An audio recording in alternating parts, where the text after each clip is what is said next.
جو بچے ہیں سنگ سمیٹ لو، از فرحت اشتیاق، قسط نمبر 26۔ وہ سینڈوچز، فروٹس اور کافی پر گزارا کرتی کل شام سے اسٹوڈیو میں تھی۔ پینٹ کرنے کے لیے اس کے اندر کے آرٹسٹ کی تڑپ پوری طرح بیدار تھی، سو وہ بغیر کسی وقفے کے کام کر رہی تھی۔ نینی چونکہ اس کی اس طرح کی کیفیتوں سے پوری طرح آگاہ تھیں، آ کر یہ تو کہہ رہی تھی کہ وہ رات کا کھانا نیچے آ کر کھا لے، ناشتہ کر لے، مگر جب وہ منع کرتی تو کھانا ناشتہ اوپر ہی پہنچائے جانے کی بات ہوتی۔ جب وہ کینوس سے نظریں اٹھائے بغیر اس سے انکار کرتی، تب وہ اس کے لیے سینڈوچز، ناشپتی اور پھر کافی بنا کر اوپر ہی لے آتی۔ وہ ٹی شرٹ اور ٹریک سوٹ کے ٹراؤزر میں ملبوس تھی، بالوں کو لپیٹ کر کیچر میں جکڑ رکھا تھا۔ صبح 11 بجے فلورنس کی آرٹس گیلری، جہاں اس کی تصویروں کی نمائش ہونا تھی، اس کے ڈائریکٹر کا فون آ گیا، یہ پوچھنے کے لیے کہ اس کی کتنی تصاویر مکمل ہو چکی ہیں۔ انہیں یہ اطمینان دلا کر کہ مقررہ وقت تک وہ اپنا کام پورا کر لے گی، اس نے چند رسمی جملوں کے تبادلے کے بعد فون پر گفتگو ختم کی تھی۔ کال ختم کرتے ہی اسے سکندر کا خیال آیا تھا۔ اس نے اپنی 2 دن کی مصروفیات بتائی تھیں اور یہ کہا تھا آنے والے کل وہ اس کے ساتھ جہاں وہ کہے جانے کے لیے تیار ہے۔ اس نے فوراً ہی سکندر کو کال ملائی تھی۔ ہیلو لیزا، اس نے فون پر سکندر کی مسکراتی ہوئی آواز سنی۔ اس نے پہلی بیل پر کال ریسیو کی تھی۔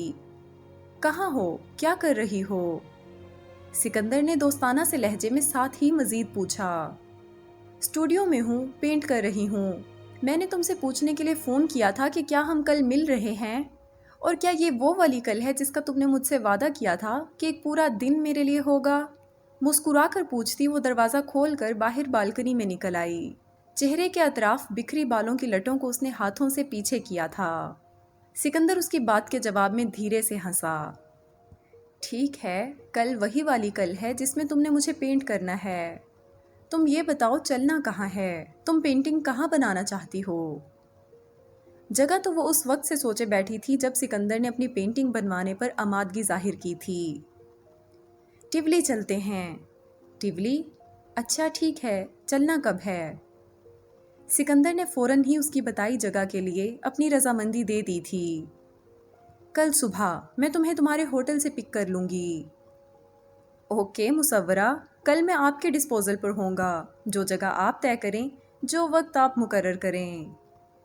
سکندر کی قدرے شرارتی سے انداز میں کہی بات کے جواب میں وہ کھلکھلا کر ہنسی۔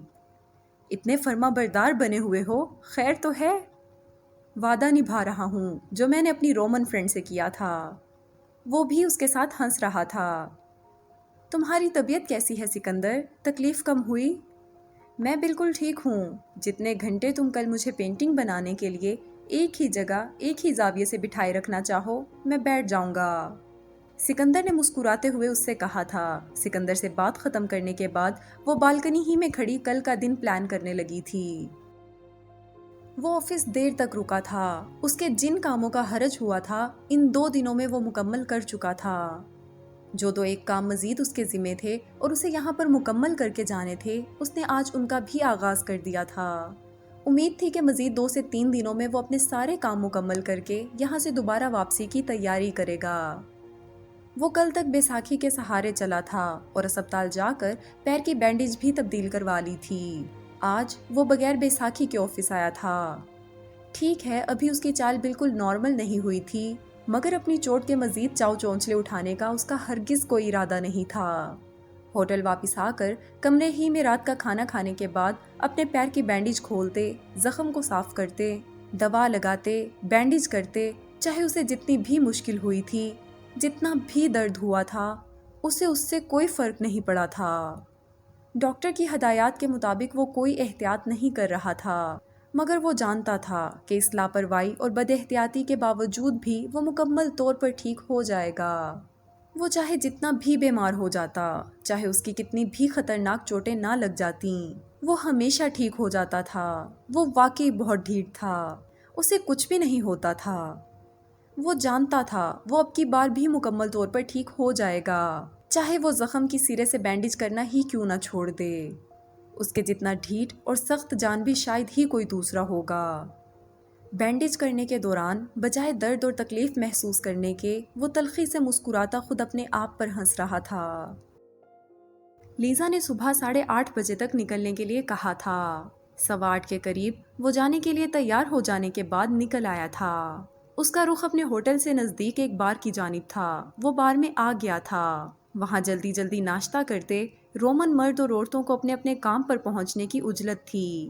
وہ کاؤنٹر کے سامنے آ گیا۔ کاؤنٹر کے دوسری طرف کھڑے بوڑھے اٹالین بارٹینڈر سے اس نے اپنے لیے رومنو ہی کی طرح کافی اور ڈونٹس آرڈر کرنا تھا۔ وہ لیزا سے کتنی اٹالین سیکھ پایا ہے، آج اس کا امتحان تھا۔ بارٹینڈر نے بونجورنو کہہ کر مسکراتے ہوئے اسے کیا چاہیے پوچھا تھا۔ کافی کیسی چاہیے، یہ آرڈر اس نے آسانی سے ٹوٹے پھوٹے لفظوں میں کر دیا تھا۔ ہاں، ڈونٹس کے لیے اسے اشاروں کی زبان سے کام لینا پڑا تھا۔ اس کی کیا قیمت ہے، یہ کتنے کا ہے، کتنے پیسے ادا کرنے ہیں، اس کے لیے لیزا کیا بولتی تھی وہ اس نے بہت غور سے سن رکھا تھا۔ اس نے خود اعتمادی سے بارٹینڈر سے کوستا کوانتو پوچھا تھا۔ دل ہی دل میں خود کو شاباشی بھی دی تھی۔ وہ اٹلی میں اپنا ناشتہ ٹوٹی پھوٹی ہی صحیح اٹالین میں آرڈر کرنے کے قابل ہو گیا ہے، اور اس بات پر بچگانہ سی خوشی محسوس کرنے پر خود پر ہنسا بھی تھا۔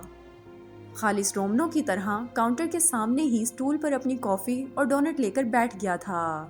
ابھی اس نے ڈونٹ ہاتھ میں اٹھایا ہی تھا کہ اس کے موبائل پر لیزا کی کال آ گئی۔ میں نے سوچا تمہیں بتا دوں، میں گھر سے نکل گئی ہوں، 10 منٹ میں تمہارے ہوٹل ہوں گی، اس نے بتایا تھا۔ ہوٹل سے ذرا آگے چلی آنا، اس نے کافی کا گھونٹ لیتے ہوئے اس سے کہا۔ کیا مطلب؟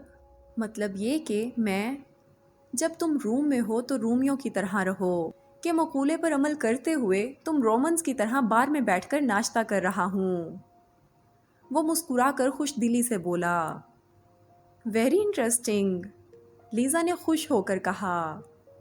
میں نے خود اپنے لیے ناشتہ آرڈر کیا، وہ بھی اٹالین میں، کیا تمہیں یقین آ رہا ہے؟ خود کو شاباشی دینے کے بعد جیسے اسے اب لیزا سے بھی اس کارنامے پر تعریف وصول کرنا تھی۔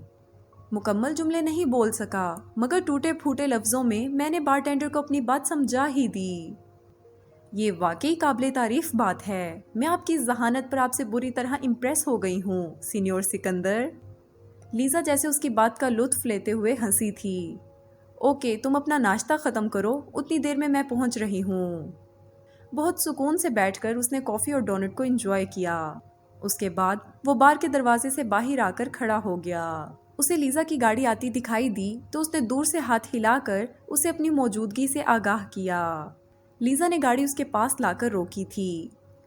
اس نے براؤن سفاری پینٹ کے ساتھ گرین کلر کا ڈھیلا ڈھالا ٹاپ پہن رکھا تھا۔ بالوں کی پونی بنا رکھی تھی۔ وہ ہمیشہ کی طرح خوبصورت لگ رہی تھی، سٹائلش لگ رہی تھی، رومن لگ رہی تھی۔ آج اس نے بھی اپنے حلیے پر ذرا زیادہ دھیان دیا تھا کہ آج لیزا نے اسے پینٹ کرنا تھا، ورنہ آج کون سا آفس جانا ہے سوچ کر شاید اس نے شیو بھی نہیں کرنا تھا۔ لیزا اسے بغیر بیساکھی کے دیکھ کر کچھ حیرت اور کچھ غصے سے چلائی تھی۔ تمہاری بیساکھی کہاں ہے؟ وہ غصے اور فکر مندی سے گاڑی سے اتر آئی اور اس کے سامنے آ کر کھڑی ہو گئی تھی۔ لیزا، میری چوٹ بالکل ٹھیک ہو گئی ہے، پھر بیکار میں اسے لے کر چلنے کا کیا فائدہ تھا؟ اس سے مجھے الجھن ہی ہو رہی تھی۔ وہ اس کے غصے اور خفگی سے ڈر کر قدرے مدافعانہ انداز میں بولا۔ دکھاؤ ذرا مجھے اپنی چوٹ، ذرا مجھے بھی تو پتا چلے تمہاری چوٹ کتنی ٹھیک ہو گئی ہے۔ وہ دونوں ہاتھ کمر پر رکھ کر پکی لڑاکا عورتوں والے انداز میں بولی۔ اگر اس طرح سے لڑو گی، چیخو چلاؤ گی تو میں پینٹنگ نہیں بنوا رہا۔ اس کی سوئی ایک ہی جگہ پر اٹکی دیکھ کر اس نے جھٹ دھمکی دی تھی۔ ہوٹل چل کر لے لو سکندر، پلیز، تمہیں چلنے پھرنے میں احتیاط کی ضرورت ہے۔ وہ اس بار نرمی سے اور دوستانہ انداز میں بولی تھی۔ میں نہیں لے رہا، تم نے چلنا ہے تو ایسے ہی چلو، بہت نخرے اٹھا لیے میں نے اپنی چوٹوں کے۔ وہ لاپرواہی سے بولتا گاڑی کا دروازہ کھول کر گاڑی میں بیٹھ گیا۔ لیزا باہر کھڑی اسے گھور کر دیکھ رہی تھی۔ اب چلو بھی مصورہ، مجھے گھورنے کا شوق تو راستے میں بھی پورا کیا جا سکتا ہے۔ اسے خود احساس ہوا تھا کہ اس کے بولنے کا لاپرواہ انداز، اس کی ٹون، اس کے الفاظ بہت حد تک لیزا جیسے تھے۔ اتنے دنوں سے ہر روز اس کے ساتھ ملنے اور وقت گزارنے کے بعد وہ شاید کچھ اس کے جیسا ہوتا جا رہا تھا۔ وہ مسکراتے ہوئے لیزا کے غصے سے بھرے چہرے کو دیکھ رہا تھا۔ لیزا ہار مانتی گاڑی میں آ کر بیٹھ گئی۔ بہت ضدی ہو تم، جو سوچ لیتے ہو کرتے وہی ہو، چاہے تمہیں جتنا بھی قائل کرنے کی کوشش کر لی جائے۔ گاڑی سٹارٹ کرتے ہوئے وہ خفگی سے بولی، پوری امید ہے مجھے تم ڈاکٹر کے پاس بھی نہیں گئے ہوگے اور میڈیسن لینا بھی چھوڑ دی ہوگی۔ یار یہ ایکسیڈنٹ بہت ہو گیا ہے، اب میں بور ہو گیا ہوں اسی ایک ٹاپک سے، پلیز کوئی اور بات کرو۔ لیزا نے اسے گھورا، وہ جواباً چپ ہو گئی تھی اور خاموشی سے ڈرائیو کر رہی تھی۔ تمہیں پتہ ہے میں نے کتنی اٹیلین سیکھ لی ہے؟ اس کے خفا سے چہرے کو دیکھتے ہوئے اس نے مسکرا کر پوچھا۔ وہ اسے بولنے اور ہنسنے پر اکسا رہا تھا۔ لیزا نے صرف سوالیہ نگاہوں سے اسے دیکھا، بولی کچھ نہیں۔ اب میں نے سوچنا بھی اٹیلین میں شروع کر دیا ہے۔ ابھی بار کے پاس جب تم گاڑی لا کر روک رہی تھیں تب تمہیں دیکھتے کے ساتھ میں نے پتہ ہے اٹیلین میں کیا لفظ سوچا تھا؟ لیزا نے زبان سے کیا سوچا تھا اب بھی نہیں پوچھا تھا، صرف سوالیہ نگاہوں سے اسے دیکھ رہی تھی۔ بیلا، وہ کوشش کر کے اٹیلین لہجے میں بولا تھا۔ بیلا اٹیلین میں خوبصورت اور حسین کو کہتے ہیں، اتنا تو وہ سیکھ ہی چکا تھا۔ اس کے اندازے کے عین مطابق وہ کھلکھلا کر ہنس پڑی تھی۔ بہت تیز ہو تم سینیور سکندر، تمہیں پتہ ہے لڑکیوں کو کس طرح خوش کیا جا سکتا ہے۔ وہ جواباً مسکرا دیا تھا۔ خیر خوبصورت تو میں ہوں یہ مجھے پتہ ہے، وہ فوراً ہی مغرورانہ سے انداز میں بولی تھی۔ شکر تھا اس کی کوشش کامیاب رہی تھی۔ اب موضوع گفتگو اس کی چوٹیں، دوائیں اور بیساکھی نہیں رہی تھیں۔ ہم ٹیولی کیوں جا رہے ہیں؟